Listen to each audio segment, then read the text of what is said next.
Here we are. Welcome back, ladies and gentlemen, to another episode of Chargers Powder Hour. Colin and Miles Raruka here. Man, Miles, we have a lot to catch up on. Today is a huge day. There's a ton of news going on, and we're going to get to that really quick. But before we dive into all that exciting stuff, one, how have you been? It's been a few weeks since we've last caught up. And two, I'll just kind of get right to I'll get right to the point. Can't even talk. I'm so excited. What are your first initial reactions to the big news this afternoon? Yeah, man, I'm doing great. Great day to be a Chargers fan today. Kind of funny, Colin and I. We've been doing some adulting the last few weeks. Not a ton of football news on, so kind of back from a bit of a hiatus. Oh, and now I have a moth in my room, but we'll deal with that later. But yeah, and it was kind of funny. Texted you yesterday, said, "Yo, we got to record this week." Set it all up for today, only for a bombshell to drop just this afternoon. Talk about perfect timing for us to get an episode out. Man, it's hard to not be happy as a Chargers fan right now. We all knew that it was going to happen. We didn't know if it was going to be this offseason, next offseason. I think a lot of the signs are pointing to next offseason, but we got it done now. More importantly, we got it done before the Bengals got it done with Joe Burrow. So maybe saved a few extra bucks there. We'll get into it, man. But I am doing great. How are you? How are you, man? You moved pretty much across the country, and now here we are recording again. Dude, my life has been crazy over the last month or so. Yeah, moved across the country, got a new job, started a new job, I should say. So, still working from home, which is great. Have plenty of time to do this and do my day job. So that's a bunch of fun. And yeah, man, just getting settled and everything. And things are finally starting to slow down a little bit. And I literally was just putting together the podcast equipment 30, 40 minutes ago, so I haven't even had time to get that stuff set up yet. But dude, yeah, let's jump into it, man. We have a ton to talk about. This is like arguably one of the best days of the year. uh when it comes to just the NFL calendar. Football is basically back. Camp starts tomorrow, which we're going to talk a ton about. That was the main reason that we were going to record tonight. And then obviously, when the news dropped this afternoon, Justin Herbert, we definitely had a lot more content to immediately talk about. So exciting day, man. Football is basically back. Justin Herbert signs a 5-year, $262 million deal, which I believe places him second in terms of QB money behind Patrick Mahomes um, only. So just an iconic day if you're a Chargers fan. I mean, I've grown up watching this team now for the last, I think I'm going on year 18 at this point.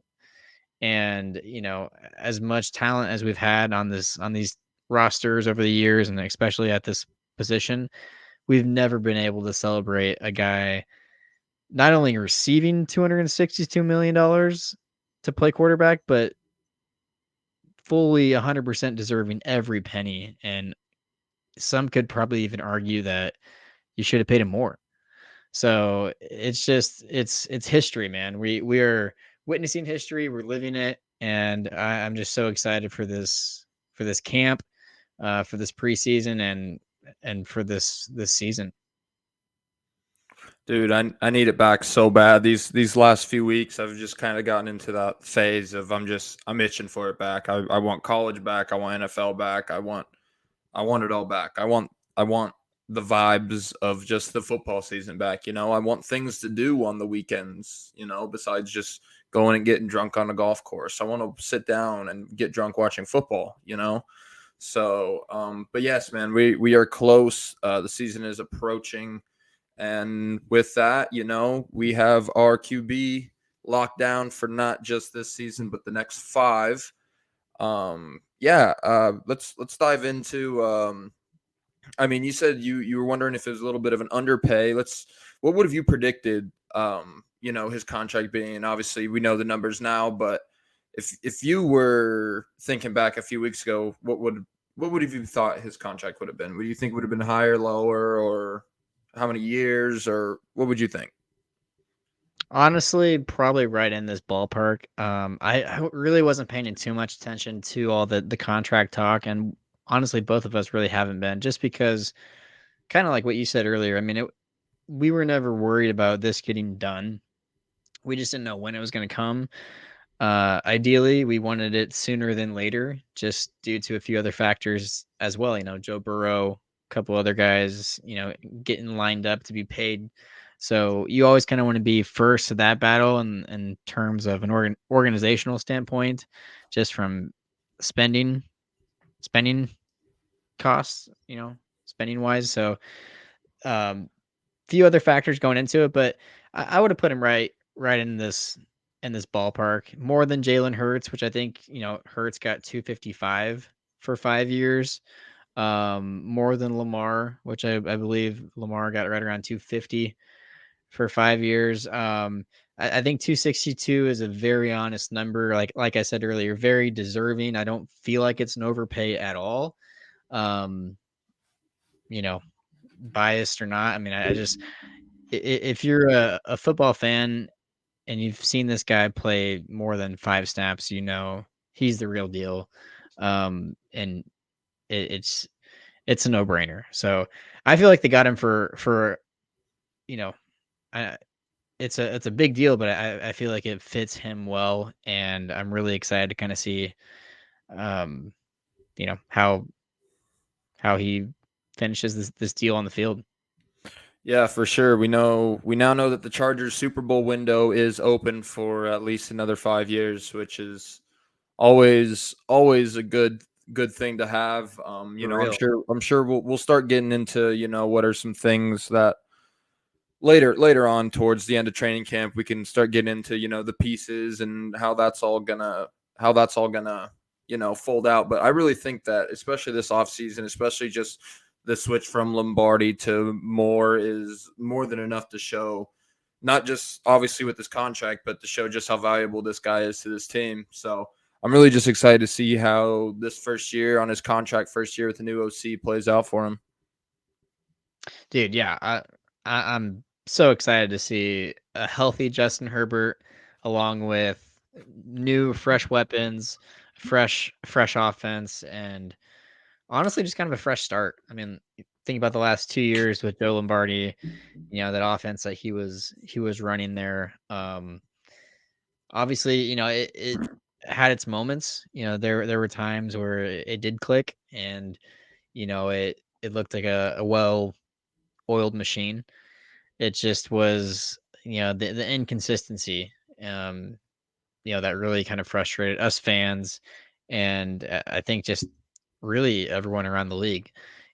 Watching a guy like Justin Herbert not use his rocket for an arm to find guys downfield and checking down and doing all these things, but a lot of that's just kind of you're a product of the environment a little bit. But yeah, really excited to see how Justin Herbert continues to progress, especially going into year 4. You know, we talked earlier on a few episodes. At least for me, I think the next thing that I really want to see him do is take a step forward when it comes to just ownership of the offense. Like, hey, this is my offense. I don't have to second guess myself. I don't have to look towards anyone else. Like, I can make my own decisions. I trust myself. My teammates trust me. I can kind of take over the game if and when I need to. And I would love to see that. We all know what kind of guy he is at this point. Super humble, super nice dude. I mean, I think a lot of times he just doesn't want to step on anyone's toes, and believes in his coaches and his teammates, almost to a fault. I should say that's kind of the vibes that I've gotten from Justin just over the first 3 seasons that he's been here. And that's not a bad thing. It just shows how much belief he does have in his teammates and coaches. But at some point, you'd like to see him kind of just step up and say, you know what, like, it's on me whether we pull it off or whether we fall short. I'm going to take over this game and say, screw it, I got it. Yeah, that's honestly that's like a closeted worry, if you will, about Justin Herbert is maybe not necessarily his leadership skills. We know that we know that he can lead on the field, leading by example, but just in like a more of a leadership sense, just because we know how quiet and reserved of a guy he is. But dude, when he's on the field, he's like a totally different person than when he's off the field. Like if he can somehow get on quarterback for the second season, which will never happen in a million years, but man, dude, I would pay for a subscription just to watch that, man. Yeah, that would be interesting. That I'm glad you brought that up. That's been a great show to watch. Especially, and they released it at a perfect time in the schedule where there was just kind of like nothing right before training camp where everyone's like itching to have any sort of football. Yeah, I've been watching the shit out of quarterback on Netflix. It's been really really cool. Yeah, no, really good show. Would love to see Justin on there, but I think that's very well out of the realm of possibilities, just knowing the kind of character that he is. So Yeah, I don't know. I mean, probably not, but who knows? I think I mean, he's done some commercials and things like that. So I don't think he's totally against it, but um, who they knows? followed those Hey, guys around for like a full season, didn't they? yeah, like it's like it feels like there's no obviously there is privacy in their own lives, but it feels like they get like moments of you at your Yeah. house, at the facilities, like in the training, like they get everything that you would have to go through as a starting quarterback. So Yeah, it would be interesting. And honestly, it's funny how Netflix is kind of starting to go more into sport, whether I mean I think the F1 series really kind of started all of it, but now there's like I just finished the Tour de France uh documentary that they have that they follow like the riders, and now they have the quarterback. So it's been fun to watch. I mean, just anytime I'm a big all access guy, so that's another reason why I love All In.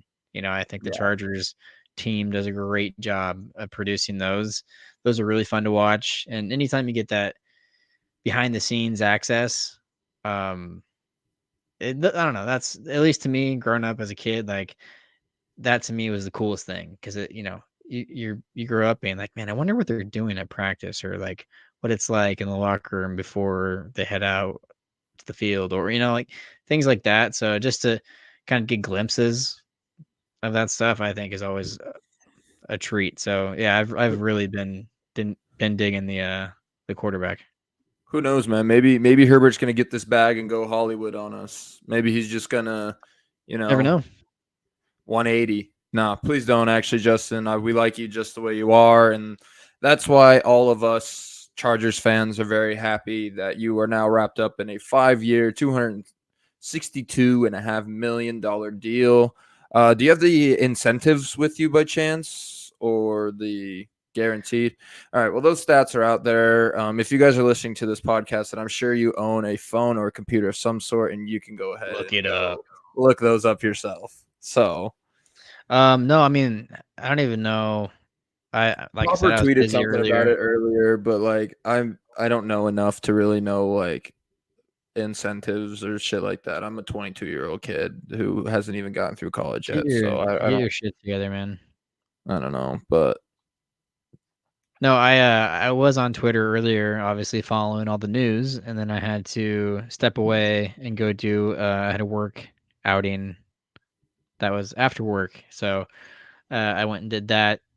So I was away for a little bit and then I came home and I started setting up and we hopped on here. So I haven't really had a ton of time to take a deeper look. I just know the numbers from earlier from Ian Rappaport tweeting 5 years, 262.5 million. I think, ooh, I would say I would like to think most of, if not all, that's probably guaranteed. probably Um, that's but I if I remember correctly, it's in that yeah, realm. I also saw a stat somewhere on Twitter that said Justin Herbert this year, this calendar year, will make 100 million in cash. which has never been done before um, in NFL history in a calendar year. So What do you think? All right, if all right, just thinking about, we don't know, we obviously don't know Justin personally, but just thinking about him as as much as we do know as fans, what do you think he's spending that first check on? ooh, I bet he's probably gonna invest a lot of Yeah, it. he's definitely. I mean, what he had like a 4.2 GPA at Oregon, and Yeah, he I'm graduated. sure Like he'll he's a be genius of a dude. a really aggressive investor and probably do some really cool stuff there. Probably get Um, some exotic meats for yeah, start a brisket company. yeah There you go. Start a fishing company. for the Traeger. Yeah. Dude, yeah, I would buy some Justin Herbert fishing gear with a Oh, little 100%. Herbert logo on there. Oh yeah, dude. Sign me up. Some For Herbert sure. golf. Maybe he comes out with like a golf line or Hey, something like that. Titleist, sponsor this man. Get this fan a sponsorship. Dude, maybe like a Nike Justin Herbert golf I'm line. I'm investing. I'm a big golfer. I'm investing 100% into that. Yeah, like dude, I don't know. I don't know. We'll see. Maybe he just saves it. Maybe he buys Yeah. a fancy home. I don't know. He doesn't I know seem he like the type that would go out and make a very big flashy purchase. Maybe he'll just I feel like he's like kind of a closeted car guy. Like maybe not overly the top fancy, but like still like a relatively nice car, you know? Dean Not like Spanos, what Quentin Johnson rolled up in training camp today, if you did see dude, that that was video. sick. That little spider, that blue spider. Oh, No, I was gonna say Dean Spanos literally should have just given Justin Herbert ownership stake. Like, here's some stock, here's some equity in the fucking team. Like, because dude, I mean, you have to think like obviously the owners look at this as an investment as well. Like, you're paying for top tier talent, but also a guy that for as quiet as Justin Herbert is, as much as he does not like the camera, I feel like he's still very marketable. Like insanely market. I mean, he has he's a very like Jim from The Office vibe going on about him. big time. He like You I mean, know? he's such a likable guy. Like everything, and I mean, a lot of I mean, no homo, but he is handsome, and a lot of women would agree with me. I mean, Oh come yeah, on, my sister, if she's listening, which I know you aren't, because you don't know 90% of the shit that we talk about, but like shaking the head, Marissa. yeah, she is head over heels with that man. So no, I think he's beyond marketable, and like, and then you got the hair flow. I mean, come on. And I think I saw something like maybe even this last season. I think his jersey is in the top 10 for jersey sales. Yeah, it was they update that shit every like 6 weeks, so it changes all the time. But I did see it did make top 10 at one point. So and I So like mean I'm people repping are one right buying, now. So yeah, dude. People are buying Herbert jerseys. I think it's funny because it's like unanimously the most popular jersey you see either at a game or tailgate or wherever it is. Which you always see like 10, and I love that because I'll go to games whether home or away, and it's just like 10, 10, 10, 10. It's cool to have like that guy out front leading, the franchise. So I love it, man. it's Yeah, like just real quick, it's like we have a face of the franchise, which I think especially after, Rivers Prime, we were looking for such a long time.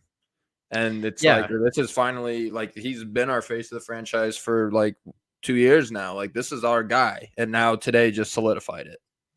yeah. And honestly, I think that's just a lot of it comes down to just the position itself. Like he is more marketable just because he is a quarterback. Like I think the Chargers and other teams have tried because sometimes you don't have that guy at quarterback, and you gotta market. It's like someone's got to be on the programs, on the banners outside the stadium, like, and y they've done it with like Derwin James or Joey Bosa, Keenan Allen, some of these other really really good superstar type players, but it just never catches as well as when it's the quarterback. Because It's like QB is marketable to like your average football fan. Like it's easy to be able to watch a game and be like that QB is good.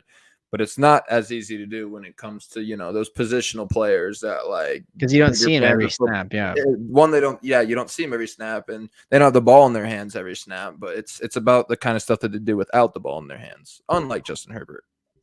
Right. Yeah, man. I look.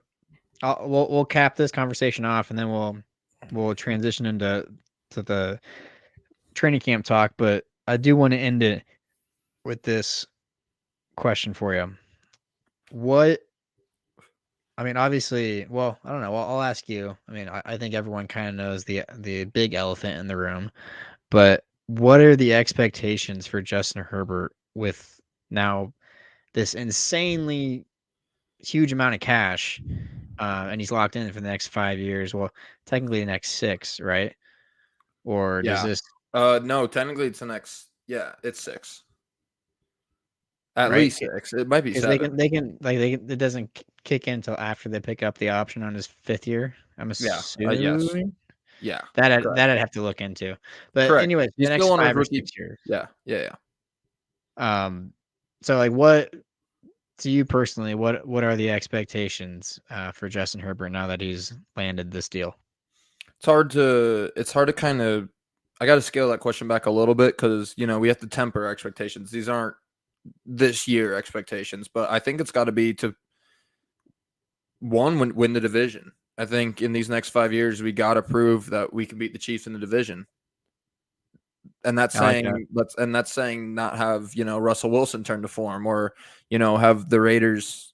That, I mean, who are we kidding? The Raiders are going to be poverty for a while, but I mean, I think it's got to be to beat the Chiefs, and he's the guy that we know can do it, and it's time.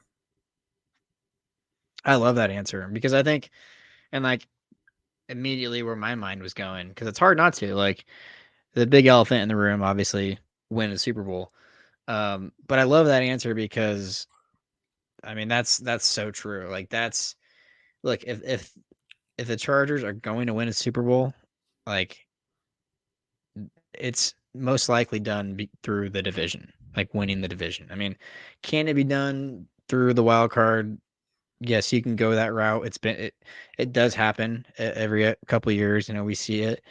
It's just man, that's a tough route to go, and that's been the case really for the last what three postseason appearances. I think going back this last year, 2018 and then 2013.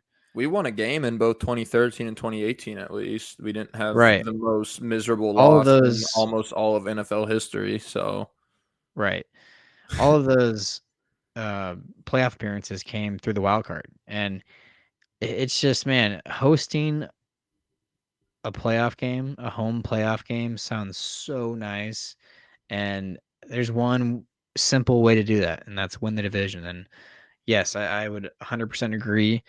Um, I think that has to be kind of 1A and then Super Bowl 1B at this point because let's say you go 11-5 or excuse me 11-6 now, um, and you don't win the division. Chiefs take it, and now you're on the road.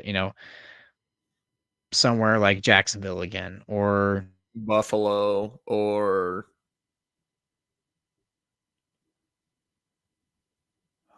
if you can avoid that. So yeah, I totally agree, man. I think the division is step one, and then once we accomplish that, I think we can really get serious about you know talking a little bit bigger than just let's make the playoffs and hopefully going around. I'm actually going to backtrack just slightly. I'm actually going to say I think winning the division is probably my second step. I think my first is winning a playoff game. Okay, you think so? I Just mean, because yeah, I I would know agree. we're obviously a lot closer to making a playoff game this upcoming season than we are to winning the division.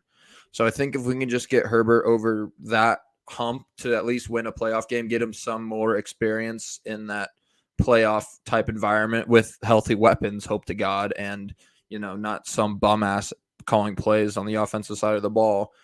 then let's win a wild card playoff game, and then let's talk division. Yeah, and look, the thing is, like, ideally, you would like to, try to make it easier on yourself and have a home game. But sometimes, like, the NFL is it's brutal, man. Like, it doesn't care. Like, we've seen wild cards go into, you know, 14-2, 13-3 division winner, you know, go into their stadium and knock them off, and it's like, holy shit. So it happens, and teams can get hot. It does seem like, unless the Chargers find out a way to stay healthy, um, and put it together for an entire season, like, that probably is going to be the route that they take. But they also have an opportunity to prove some people wrong, and to, make it a good fight with the Chiefs, hopefully going into the last couple weeks of the season. Dude, right now I'm already nervous for week 1. So I mean, looking that far down the road, I don't know if I'm quite ready for it yet, but damn. I need the season to get here, and then we'll evaluate. Yeah, dude, and this is the part of the season, or the year, I should say, that I'm so happy that football is back, but I'm also terrified that guys are practicing and going Oh, full speed. oof. I'm Yeah, like, I think that's dude, probably a good enough. We don't have to think about that aspect, but that's probably a good enough transition to start talking about some training camp with it starting tomorrow. So, but yes, yeah, no, it's sir. especially as a Chargers fan, we just have to suffer through that PTSD every year, and that's just how it's going to be. So, Dude, yeah, look, training camp is here. Let's go. Oops. There you go. Training camp is here. Um, practice starts tomorrow, and like I was just saying, now my heart can officially be beating every time I log into Twitter, just so I and pray to now I God I go, don't see a and now is tweet the time of hanging the around year. Yeah, now's the or time of the year where I ghost all of my notifications just so I can save heartbreak for times when I'm sitting down at least. right. It's like, oh, please, please, please, God, please, God. Okay, we're good. All right, nobody went down today. Um, yeah, but no, it's exciting, man. I mean, it's a new opportunity for a lot of younger guys. Guys that either were fringe roster spots last season, um, or just new rookies out for blood, trying to make a name, um, you know, trying to claim a roster spot. So, lots of competition going on, and I think, like, there's a ton that we can talk about to preview training camp, and I don't need to go through all of it tonight. We have plenty of time to talk about a lot of these storylines and things that personally I'm excited to just kind of pay attention to. Um, but as an overview, I do feel I saw this stat. I don't know if you want to call it a stat or just a little tidbit. And this is just a basic stat that's out there. I mean, it's so basic that I often forget about it, because it's just a phrase that I don't know, I don't hear very often outside of, like, maybe high school or college. I don't know why and it doesn't. Maybe it's just me. Maybe I don't think about it that way. But the other day on Twitter, I saw that the Chargers return 11 offensive starters and 9 defensive starters. And I don't know about you, but, like, do you feel like that phrase has gone away a little bit, like returning Returning X amount on starters, offense, X amount yeah, on that's defense? definitely a high school, college, like something that Right. you hear at those events. That's like, to me, I think of, like, oh, like a old dude, like, who's, like, sitting at the high school football starters on offense and 9 on defense. Like, anyways, but yeah, so I saw that and I was like, wow, that makes me feel really good, actually, about just the overall state of this team. You know, I think one of the biggest storylines in the offseason was, hey, did they have enough money to fill in the edges of this roster? They're top heavy. Everyone knows that. They have some huge names and talent pieces on this roster, but we've seen you know, recent years, especially, this last season, how important depth is. And is there going to be enough, when inevitably a guy goes down here or a guy goes down there. But just seeing 11 back on offense and 9 back on defense gave me kind of more of a calming state of mind.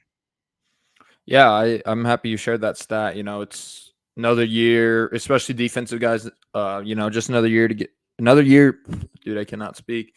To get used to the system on defense under Staley, and offensive guys are gonna have to learn a bit of a new system, obviously under Kellen Moore. But I mean, at least they're comfortable. It's not like they're going into an environment that nobody is expecting. And I think that makes going into a season a lot easier.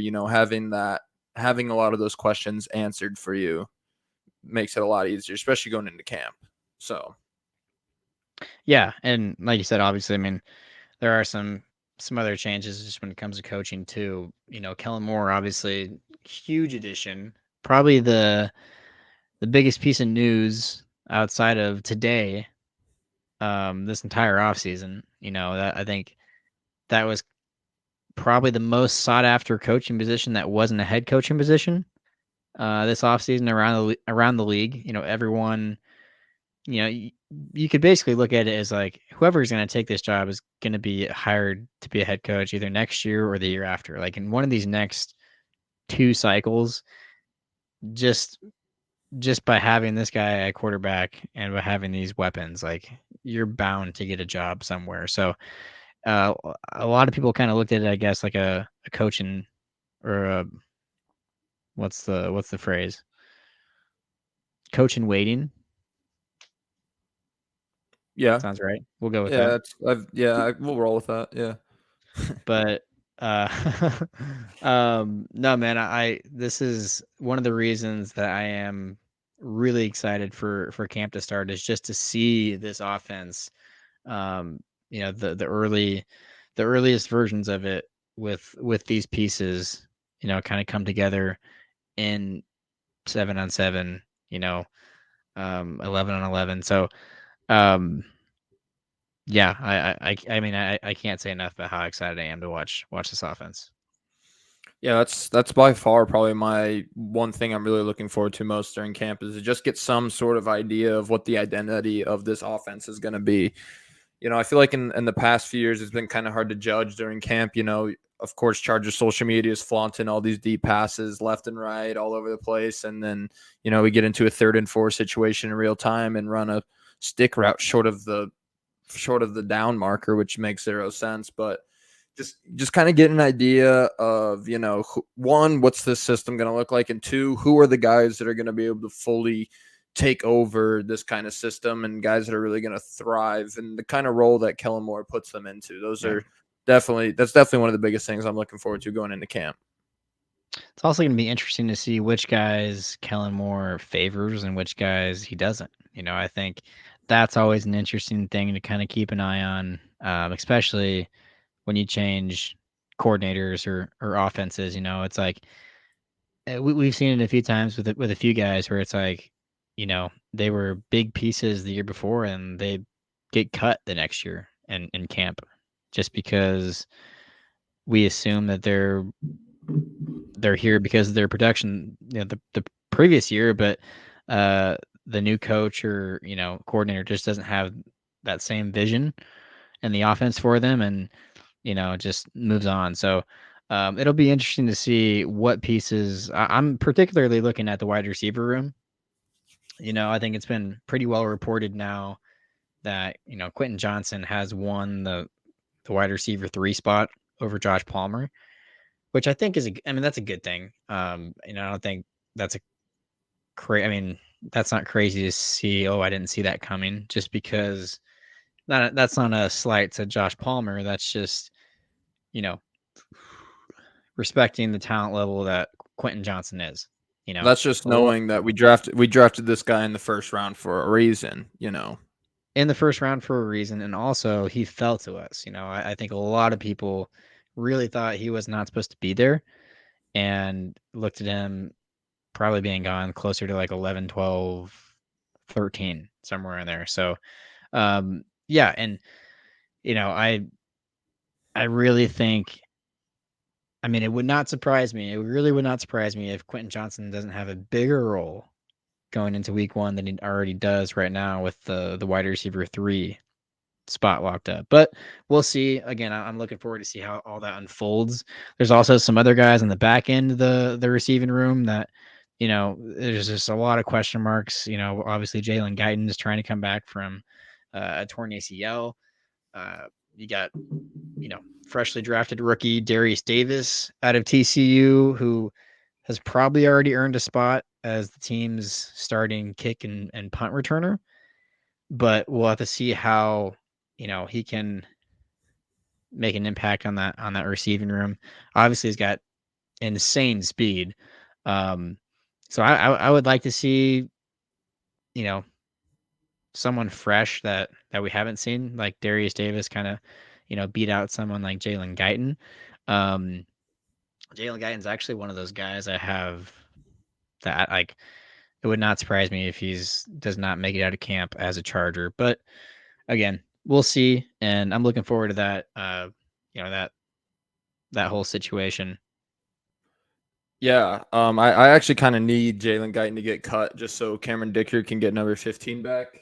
As I look in my closet, as my number 15 Cameron Dicker jersey So the training camp, hangs the there Chargers solemnly. training camp parlay bet, we can start it with Cameron Dicker winning the kicking battle over Dustin Hopkins and Jalen Guyton getting cut, so therefore Dicker can keep his 15.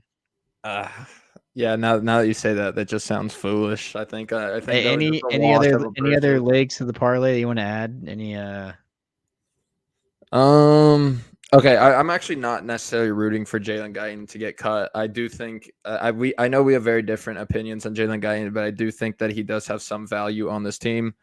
Not that they necessarily don't think that, but at the same time, if a guy like Darius Davis were to step up and really just ball out during training camp, then obviously a necessary move for someone like Jalen Guyton would need to be made. And I think that would just be a no-brainer considering, Darius Davis is supposed to be this burner, and that's exactly the kind of role that Jalen Guyton plays on this team. So I think the Darius Davis for Jalen Guyton flip would make just the perfect amount of sense to me. But no, who's if I the if other I God? I can't think of the other rookie.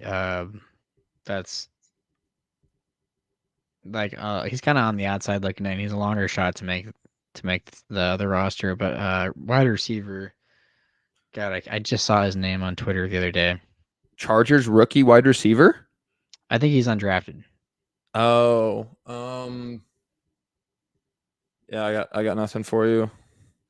There is one undrafted guy that I've seen. His name's been thrown around Twitter a little bit. It's That's a corner from Indiana. I believe his last name is Mullen, but I remember Nebraska playing Indiana, and this dude was a baller. And we picked huh. him up as a undrafted free agent. I would have to go back in and look at what his name was, but that's the only undrafted free agent I could really name off the top of my head. But it is somebody Yeah, that no, you're I've. good. I can't think of it, but yeah, that's fine. But we The well, let me ask you here real quick. What I mean, just offensively speaking, are there any what's the biggest storyline that you're looking forward to heading into camp? probably RB2 battle. I think the Ooh. RB2 battle between Joshua Kelly and Isaiah Spiller should be pretty interesting. I know Isaiah Spiller is a guy that you and I are really hoping can emerge as this RB2, this great RB2 that we want. And I think we've seen enough of a sample size out of Josh Kelly to know that if those two are battling in training camp, I think we kind of know the talent that Josh Kelly provides on the field. I think it'll give us a pretty good read on what Spiller could potentially look like. Yeah. No, I'm glad you said that because that's exactly what I was about to bring up, and I was like, all right, we're on the same page because Perfect. we're clicking, man. Yeah, no, look, this is a huge area of, or I think it should just be highlighted for every Chargers fan out there. Like this is a big important piece to this team and this team's success offensively is is having that strong RB2 and even a strong RB3. Like, look, a strong running back by committee is never a bad thing, especially when you have three guys that can run the ball three different ways. So I really do think this is going to be a camp long battle. I mean, I think we'll finally, I think the first time we'll finally get some real clarity on how this battle is going is the first preseason game. From there, I think we might see a little back and forth, but I think by the second preseason game, I think we'll kind of see a favorite emerge. And then I think that whoever that is probably wins out. And, you know, that's who we see to start the season. And now, look, just because, I think we've seen this before too in previous seasons with certain position battles where like we're so caught up in these position battles and we automatically assume whoever wins it is going to be like head and shoulders better than the guy they beat out. True. And then the guy that won the battle, starts to struggle 4 weeks in, and then everyone's already calling for the other guy that got beat out by this dude a couple weeks ago. So it's like sometimes it can bite you. Sometimes you just have two bad quality backups and you just got to live with what you got and there's really no answer. But what you hope for is that someone emerges as that clear number two. And in our case particular, I don't think that's the case. I think both, I mean, they might be just the same talent level and there might not be a clear winner, but I don't think, they're two bad pieces. I think either way, I think you have a solid, second and third running back. It's just a matter of who's going to win the reps. Yeah, I agree. I just hope we can find one of those powerful downfield runners. I think Josh Kelly really took a leap forward for us last season. But there's a reason we took Spiller in round 4, and there's a reason why he was touted as a top 5 running back in the class. I'm just really excited to see what he can try to bring to the table entering year 2. Yeah, and I mean, he's a guy that I think just kind of got the short end of the stick his rookie year. Um, like Josh Kelly this time last year was literally like, in my mind, he was left for dead. Like he was completely written off. I mean, the memes, the mockery on Twitter, like no one was on team Josh Kelly at this point last year. I can guarantee you. And if they are, they're lying to you. It wasn't until he finally got some action in the first couple weeks of the season and quickly kind of changed the narrative a little bit there. Um, but Isaiah Spiller got hurt, I think, late in camp or in preseason last year, and then kind of started the season, hurt and not really on the active roster. Got better, made its way into it, but then it was like struggling to just find a role. Josh Kelly at that point had been playing well, had kind of stepped up into that RB2 spot. Um, and then it just, I mean, he did get a few limited opportunities last year, Isaiah Spiller, but I definitely think this is, if he can stay healthy in camp and make it through camp, I think he's this is the time in his young NFL career to really, take full advantage of this opportunity. Yeah, I completely agree. And especially coming from an offensive mindset of Kellen Moore and someone who used that 2 running back system with Tony Pollard and Ezekiel Elliott so much in Houston. It's kind of like Ezekiel Elliott was that older guy on the field, and then Tony Pollard emerged as that young back, almost as like the prodigy to him. Let's hope that can be kind of an Austin Eckler, Isaiah Spiller situation that can arise here in LA. Yeah, and I mean, I think the clear favorite, I think for like the logical favorite would be Isaiah Spiller, younger guy. He's only on his second year of his deal.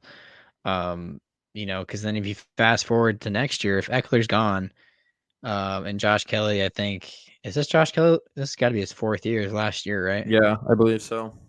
So I mean, you quickly kind of just look forward to not too far down the road, and you go, ooh, okay, so there's a chance Kelly and Eckler are gone next year. Actually, a very good chance that at least definitely one of those guys is gone.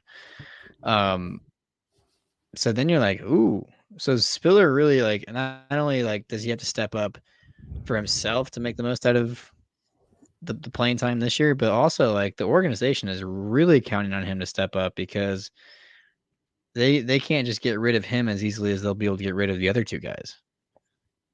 Like they're kind of True. stuck with him for the next 2 seasons. Yeah. No, totally.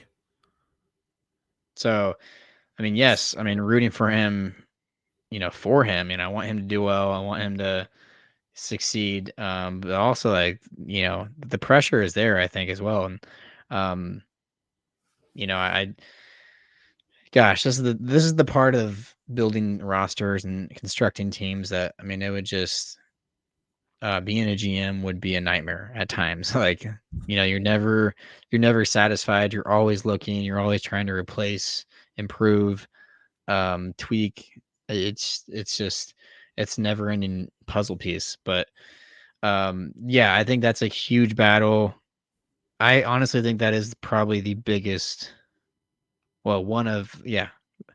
I'll go out on a limb. I'll say it's the biggest training camp battle that's out there. I mean, the other one that comes to mind is the kicking battle because that one Hmm. is going to be bonkers as well. Man, I can't believe we're this excited to watch dudes kick footballs into field goals. Dude, I mean, it's it's It's crazy when football, you baby. It's football.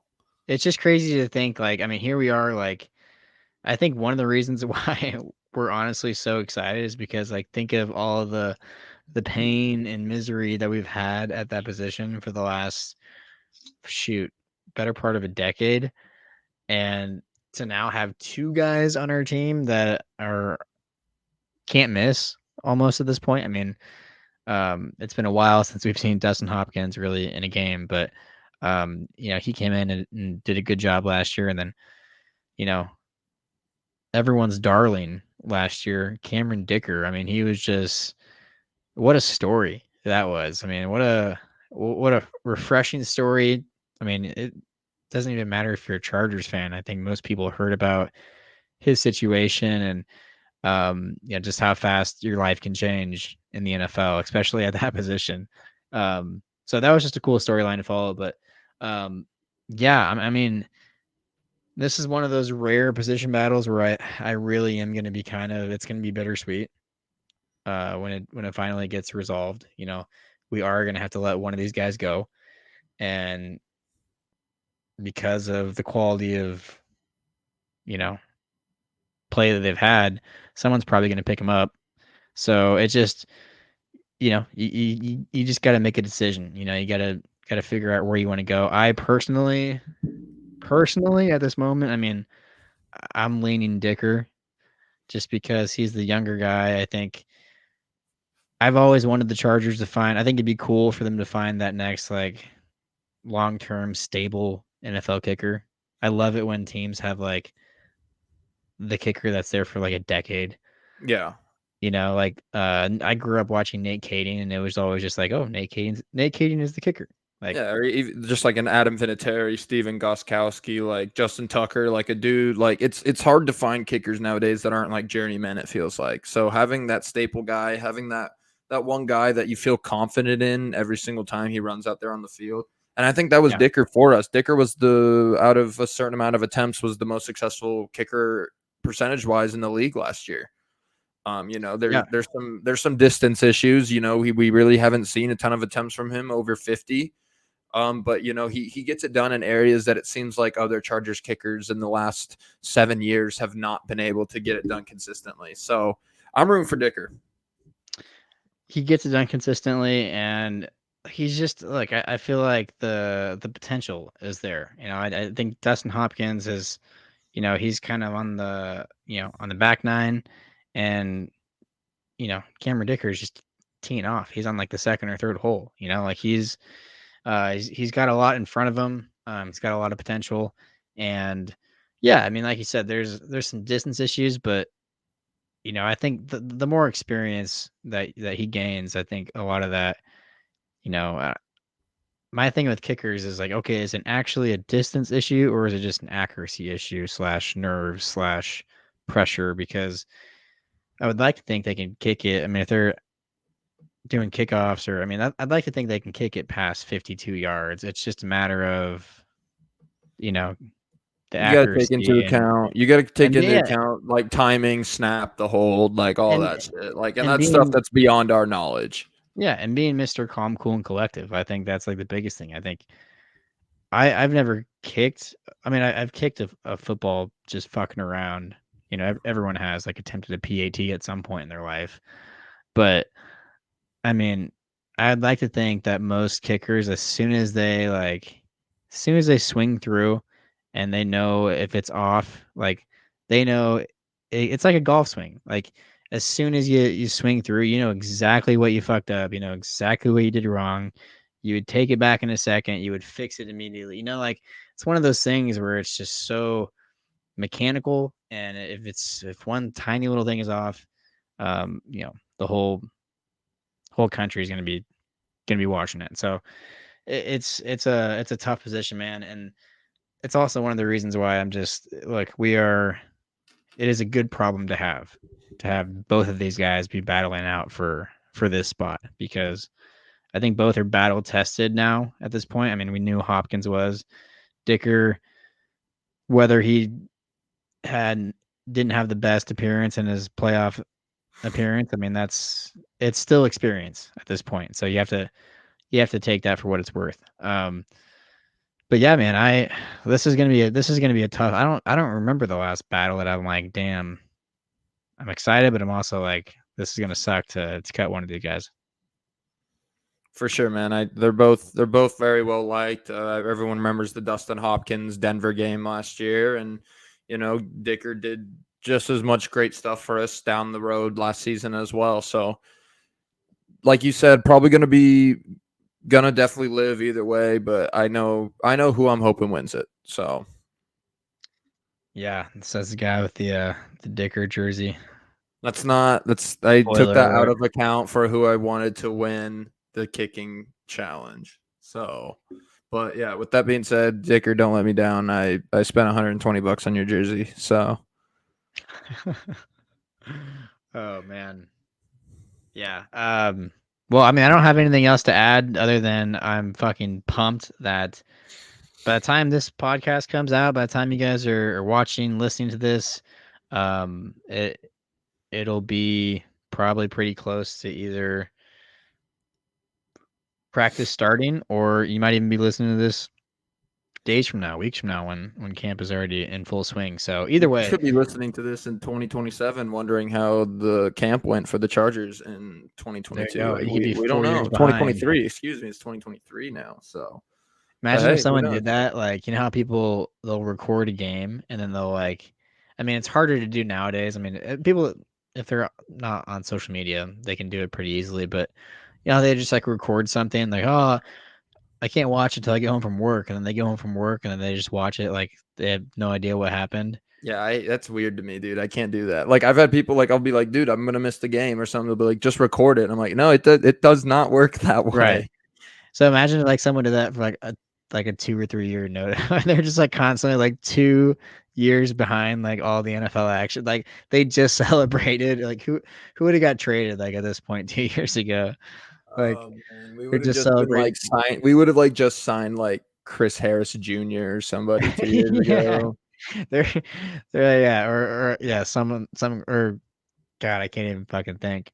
Dude, But fun fact actually, now that you brought up recordings at our family's house back in our hometown, we have very few things like you can save things to recordings. We have very few things, but one thing that is saved on our box and will be saved on our box till the day I die was the Chargers versus Chiefs game in 2018. We have the entire game recorded.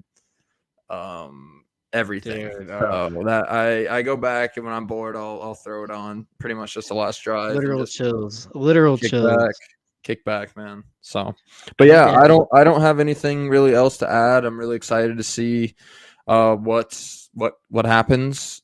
Just dude, first day tomorrow. I'm just excited to read some articles, read Popper's article tomorrow night about some takeaways or really anything. I'm just excited to see who's going to be the standouts. I think picking a standout right now is like picking a correct March Madness bracket. It's always just Yeah. a total wild card, and you never know what's going to happen. So Yeah, and by the time we record next here in a couple of days, we'll have a chance next episode to really dig in more into the defensive side, and some things that we're looking forward to, and some things at that point, some early developments that will probably have already been seen over these first few days of camp. So, um, dude, so much to talk about. We only got to like half of the things I wanted to talk about today, but it's all good because football is back. We have plenty of time to go over it, and I'm excited to go over every bit of it.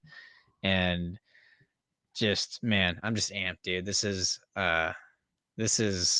like Christmas morning. you're right. It really is. So All right, buddy. Anything else you want to add before we hop out of here? no, we're always active on our socials, so you guys know where to find us. Drop us a follow. But yeah, bolt up. That's right. At Powder Hour Pod LA. Give us a follow, give us a subscribe, give us a review. Spotify, Apple, Instagram, Twitter, YouTube, wherever we are. If you're listening or watching, please give us a like. We need it. We'd love it. And yeah, bolt up, baby. Let's go.